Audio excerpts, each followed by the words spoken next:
दोस्तों नमस्ते, मैं जे एम यादव। दोस्तों भारत का जो रुपया अभी निचले स्तर पर चला गया है और रुपया जो है बहुत गिर चुका है। लेकिन मनमोहन सिंह जब था इसको अर्थशास्त्री कहा जाता था और रघुवर राजन जो था उसको भी अर्थशास्त्री कहा जाता था। लेकिन आज का डेट पे जो रुपया गिर रहा है और पहले गिरता था, आपको डिफरेंस क्या है वो बात मैं बोलूँगा। क्यों आपको बोल रहा हूँ कि जो अर्थशास्त्री था मनमोहन सिंह और ये रघुवर राजन, तब भी इन लोग कभी भी संभाल नहीं पाया। जो रुपया एक बार में गिर गया ना, एक दिन पे गिर जाता था, एक दिन में गिर जाता था, एक दिन में हाई हो जाता था। रुपया का जो स्तर था वही सिस्टम चलता रहा और रुपया का ज़्यादा करके बहुत बहुत बात हुआ था 2014 में। वो इलेक्शन पे भी होता था, मोदी जी ने भी ताना मारा था, जो देश का गिरा हुआ है प्रधानमंत्री वो देश का रुपया गिरता है, उसी प्रकार का बात बोलते थे। लेकिन आज क्यों रुपया का बात नहीं हो रहा है, आपको मैं बता देता हूँ कि क्यों रुपया का बात नहीं होता है। क्योंकि हमारा देश पे जो प्रधानमंत्री बैठा हुआ है कि रुपया का जो लेन देन है वो लेन देन का हिसाब से आज बात नहीं होता। क्यों बात नहीं होता? क्यों डॉलर कितना भी हाई हो जाए बात नहीं होगा और मीडिया पे भी नहीं आएगा वो बात। क्यों नहीं आएगा? कि हमारा देश पे अभी हम लोग जो लेन देन करते हैं, हम रूस से तेल खरीद लेते हैं रुपया से, समझो एक बार, इसीलिए बात नहीं होता है डॉलर का।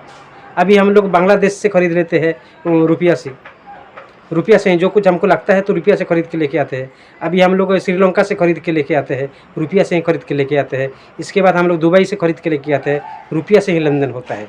इसीलिए मैं बताना चाहता हूँ, पहले का जो कांग्रेस गवर्नमेंट था, जो रिमोट कंट्रोल वाला, उसमें कोई दम नहीं था कि जो रुपया अगर गिर रहा है तो इसको अगर हम लोग कैसा करेंगे, इन लोग के पास सोच ही नहीं था, इन लोग का नॉलेज ही नहीं था वो चीज़ को कि कौन सा रुपया में भी खरीदा जा सकता है क्या, ऐसा इन लोग के पास नॉलेज नहीं था। वो राहुल गांधी होने तो प्रधानमंत्री, ये जो अर्थशास्त्री बोला जाता है ना मनमोहन सिंह, वो हमेशा मनमोहन ही रहते हैं। उनको भी दिमाग इतना नहीं था, ये रघुवर राजन को भी दिमाग इतना नहीं था, पी चिदम्बरम को भी दिमाग नहीं था। इन लोग के पास कोई नॉलेज नहीं था क्योंकि रिमोट कंट्रोल में चलता था। और आज का डेट पे आप देखोगे तो ये नरेंद्र मोदी ने किस प्रकार से देश का हालत को अच्छा बना के रखा है। क्योंकि हम लोग लेन देन जो करते हैं वो हमको डॉलर को ज़रूरत नहीं है, डॉलर का ज़रूरत नहीं है हमको ज़रूरत है तो हम लोग को रुपया से ही हम लोग खरीद के लेके आएंगे। अगर और 5 साल रुक जाएगा तो आपको मैं बता रहा हूँ, अमेरिका भी रुपया से लेन देन करेगा। अमेरिका, वो बात थोड़ा सोच के रखो आप लोग। क्योंकि हमारा देश का जिस प्रकार से मजबूत सरकार आएगा और जो प्रधानमंत्री मजबूत है वो काम कर सकता है। लेकिन पहले का जो कांग्रेस जो था ना रिमोट कंट्रोल वाला, वो करने का दम नहीं था। आज दम है और 5 साल रह जाएगा तो वर्ल्ड पे हमारा देश का पैसा चलने वाला, आपको मैं बता रहा हूँ, हमारा भारत का ही पैसा चलेगा। इसीलिए आपको मैं बता रहा हूँ। जय श्री राम दोस्तों, मेरा वीडियो को लाइक और सब्सक्राइब जरूर करो।